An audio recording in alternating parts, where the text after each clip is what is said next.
Why do billionaires dress like they're homeless? Think about it. The richest man you've ever seen probably walked past you in a faded t-shirt and jeans that looked like they survived a garage fire. Meanwhile, the guy drowning in credit card debt just pulled up in a leased Mercedes wearing a watch that cost more than his rent. Somewhere along the way, luxury stopped being about quality and started being about something far more sinister. It became a sorting mechanism, a beacon, a way to identify who still has money left to take. This is the story of how luxury became a trap and why the people who understand real wealth stopped walking into it decades ago. You need to understand something fundamental about the world you're living in. Every single day, you are being sorted, categorized, profiled. Not by government agencies or shadowy organizations, but by the brands you wear, the car you drive, the bag you carry. And the people doing the sorting aren't trying to include you in some exclusive club. They're marking you. They're identifying you as someone who still cares what strangers think, someone who can still be sold to, someone who is still afraid. The luxury industry today is worth over $1 trillion. Write that out in your mind. 1 trillion. That's more than the entire economy of most countries. But here's what they don't tell you. In the glossy advertisements and the Instagram posts, that number doesn't represent quality anymore. It represents fear. Specifically, your fear of being ordinary, your fear of being invisible, your fear that without the right logos on your chest, you don't matter. Let me take you back to a specific moment in history. The year is 1937, Paris. The world is still recovering from the Great Depression, and another war is coming, though most people are trying not to think about it. In a small workshop on the Rue Cambon, a woman named Gabrielle Bonheur Chanel is building something that will outlast empires. But here's what's important. When Coco Chanel designed her famous suit, the one that would become a symbol of feminine power for generations, she wasn't designing a billboard. She was designing a uniform for women who had actual power and didn't need to prove it. The fabric was wool jersey, the same material used for men's underwear at the time, not silk, not gold-threaded brocade, underwear fabric. She chose it because it moved beautifully, because it was practical, because it lasted. The buttons were functional. The pockets were real. You could actually put things in them. This is what luxury meant in that era. It meant something was so well made that your granddaughter would inherit it. It meant the person who crafted it knew their materials so intimately they could tell you which region of France the sheep came from. It meant that if you bought one good coat, you didn't need 3 cheap ones. Now, fast forward. The year is 1984. Ronald Reagan is president. Madonna is on the radio. And in the boardrooms of Paris and Milan, something is changing. The luxury houses are being bought. One by one, they're being absorbed into conglomerates. Fashion is becoming big business. And big business has different priorities than a small workshop on the Rue Cambon. Bernard Arnault is building what will become LVMH, the largest luxury conglomerate in the world. And he's not thinking like Coco Chanel. He's thinking like a Wall Street banker, because that's essentially what he is. He understands something that the old craftsman didn't. You don't make real money selling to people who buy one perfect thing and keep it forever. You make money by convincing people they need a new perfect thing every season. This is when the shift happens. This is when luxury stops being about the object and starts being about the signal. The logo gets bigger. The branding gets louder. The craftsmanship, slowly, quietly, starts to deteriorate. Because here's the dark secret of modern luxury. The bag doesn't need to last 30 years anymore. It just needs to last long enough for the customer to post it on social media and then come back next season for the new one. Let me paint you a picture of how this works in practice. It's a Saturday afternoon in 2018. You're walking down Rodeo Drive in Beverly Hills, or maybe it's Fifth Avenue in Manhattan or New Bond Street in London. The street doesn't matter. The architecture is the same. Glass. Marble. Minimalism that costs a fortune to achieve. You walk into a store. Let's say it's one of the big French houses, the one with the interlocking letters.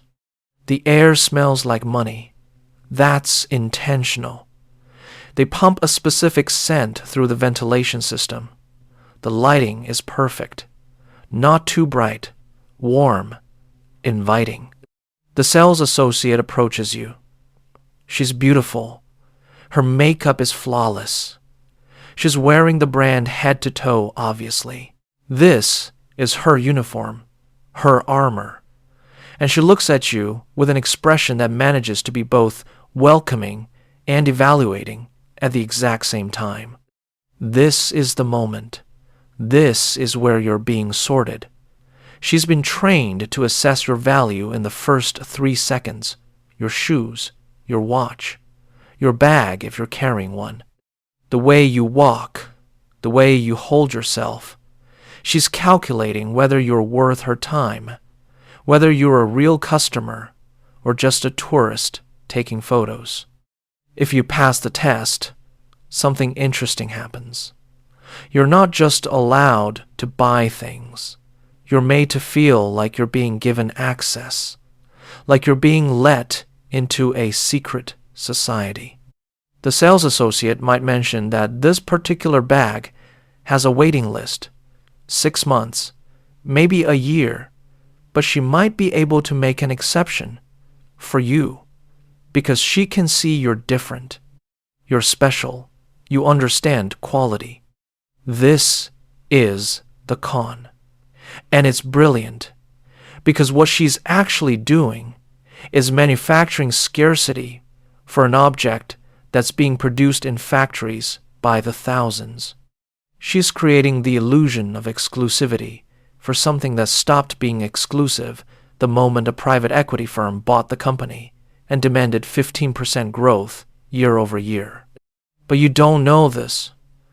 Or maybe you do know it, somewhere deep down, but you've suppressed that knowledge because it's uncomfortable, because you've already invested so much. Not just money, identity. You've built a version of yourself around these objects. You've told yourself a story about what kind of person carries this bag or wears this watch. And that story has become load-bearing. If you stop believing it, other things might collapse too. Let me tell you about a man named Thorstein Veblen. He was an economist and sociologist who died in 1929, the same year the stock market crashed and took the American economy with it. But before he died, he wrote a book called The Theory of the Leisure Class. And in that book, he introduced a concept that explains almost everything about modern luxury. He called it conspicuous consumption. Here's what it means. In a society where your status isn't obvious, where a factory owner might live next door to a factory worker, you need signals. You need ways to demonstrate that you're not like them, that you're above them. And the way you do this is by consuming things in a way that's deliberately wasteful. You buy things that are obviously expensive, obviously impractical, obviously unnecessary. The waste is the point, because waste proves you can afford it. Veblen was writing about the Gilded Age, about women wearing dresses that cost as much as a house and required 3 servants to put on. But his insights apply even more powerfully to today, because at least in the Gilded Age, those dresses were actually made by hand. The craftsmanship was real, even if the purpose was grotesque. Today, You're paying Gilded Age prices for things made in the same factories as fast fashion, just with a different logo stitched on at the end. There's a factory in Italy. I won't tell you which one because that would get people in trouble. But this factory produces bags for multiple brands. In the morning, they make bags for a luxury house that will sell them for $3,000. In the afternoon, they make bags for a contemporary brand that will sell them for $300. Same leather, same craftsmen, same machines. The only difference is the hardware and the logo. That's it. That's what you're paying an extra $2,700 for. The logo, the signal. And here's where it gets really dark.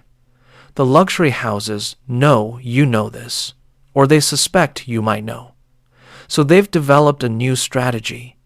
They've started putting the logos on the outside, making them bigger, more obvious. Because if you're going to buy a bag for $3,000 that costs $50 to make, you need everyone else to know you bought it. Otherwise, what's the point? The bag isn't for you anymore. It's for the strangers on the subway, the people at the restaurant, the algorithm on Instagram. You've become a walking advertisement, and you paid for the privilege. Now, let me take you inside the mind of the people who engineer this system. These aren't evil masterminds in dark rooms. They're smart, creative people who work in marketing departments in Paris and New York. They have degrees from good schools. They understand psychology, consumer behavior, semiotics, the language of symbols and signs. They know that humans are tribal animals. We're hardwired to care about status because for most of human history, status meant survival. The person with higher status in the tribe got more food, better mates, protection. These instincts are old, millions of years old. And they don't just disappear because we live in cities now and buy our food at supermarkets.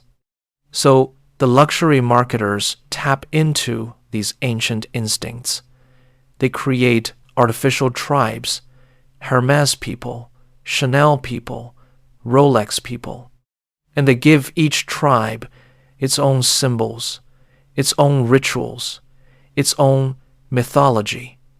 They make you feel like you're part of something bigger than yourself, something with history, with meaning, with standards. But here's the trick. The tribe isn't real. It's a marketing construct. The community you think you're joining doesn't actually exist. The other people carrying that bag don't know you, don't care about you, aren't going to help you when things get hard. You're not in a tribe. You're in a customer segment. And the only thing you have in common with the other people in that segment is that you all responded to the same psychological triggers. Let me tell you a story about a friend of mine. I'll call him David. David worked in finance, made good money, 6 figures out of college. By his early 30s, he was pulling in $500,000 a year, and he spent it like someone who needed everyone to know he had it. Gucci loafers, Prada briefcase, Rolex Submariner, Tom Ford suits. His apartment looked like a showroom. Everything was designer. Everything was perfect. Everything was expensive. Then David got laid off. It was 2008. The financial crisis. His firm collapsed, and suddenly the money stopped. But here's the thing about lifestyle inflation. It's easy to go up. It's almost impossible to go down. Because you're not just giving up objects. You're giving up an identity. You're admitting to yourself and everyone around you that you couldn't maintain it, that you weren't really that guy after all. David tried to keep it going for a while. He maxed out credit cards. He sold some things. He moved to a smaller apartment, but kept the watch, kept the car. He was still performing wealth even as his bank account went to zero, because In his mind, the performance was more important than the reality. The signal was more important than the truth. Eventually, he had to declare bankruptcy, lost everything. And here's what he told me later. After he'd recovered, after he'd rebuilt his life in a completely different way, he said the luxury goods were never about quality or beauty or craftsmanship. They were about fear. Fear of being seen as ordinary. Fear of being invisible. Fear that without the logos, he was nobody. This is what the luxury industry is really selling. Not bags, not watches, not clothes. They're selling relief from fear. And fear is the most profitable emotion in human history. Because it never goes away. You can never buy enough to feel completely safe. There's always a newer model, a more exclusive piece, a higher tier of access. The game is designed to be unwinnable. Now let's talk about the people who figured this out. The ones who stopped playing. Because they exist. And they're more interesting than any advertisement will ever show you. There's a certain kind of billionaire you never see in magazines. They don't do interviews. They don't attend galas. They don't sit front row at Fashion Week. They live in houses that look normal from the outside. They drive cars that are reliable but unremarkable. They wear clothes that fit well and last a long time but don't broadcast anything. These people understood something crucial. The moment you start signaling wealth, you become a target, not just for criminals, though that's part of it. You become a target for salespeople, for con artists, for people with investment opportunities, for charities, for distant relatives, for anyone who thinks you might have money to extract. The signal is a vulnerability. It's painting a target on your back and then wondering why people keep taking shots. Real wealth whispers. It doesn't shout. The truly wealthy don't need you to know they're wealthy because your opinion is irrelevant to their life. They're not trying to impress you. They're not trying to intimidate you. They're not even thinking about you. They're thinking about the things that actually matter: their work, their family, their freedom, their time. Time. Let's talk about time for a moment, because that's what real luxury actually is. It's not a bag. It's not a watch, ironically. It's having control over your time. It's being able to say no to things you don't want to do. It's being able to spend Tuesday afternoon reading a book in the park because you feel like it. It's never having to set an alarm clock again. It's choosing who you spend your days with. And here's the paradox. The people chasing luxury goods are usually the ones with the least control over their time. They're working 60-hour weeks to afford the watch that tells them they don't have any time. They're sacrificing their present to buy symbols of a future success they're too busy to actually enjoy. They're trading their life for logos. There's a scene I think about sometimes. It happened in 2015. A tech entrepreneur had just sold his company for $800 million. He was being interviewed by a journalist who asked him what he was going to buy first. A yacht? A private jet? A mansion in the Hamptons? The entrepreneur looked confused by the question. He said he wasn't going to buy anything. He already had everything he needed: a comfortable apartment, a reliable car, good food, good books, time with his family. The money wasn't going to change any of that. If anything, he was worried it might make things worse, might attract the wrong kind of attention, might make people treat him differently, might turn him into a target. The journalist clearly thought this was false modesty, some kind of performance, because in the journalist's world, in the world of luxury advertising and aspirational content, money exists to be displayed. Wealth exists to be signaled, Success exists to be envied. The idea that someone could have $800 million and not want to broadcast it was incomprehensible. But the entrepreneur was serious. And he's not alone.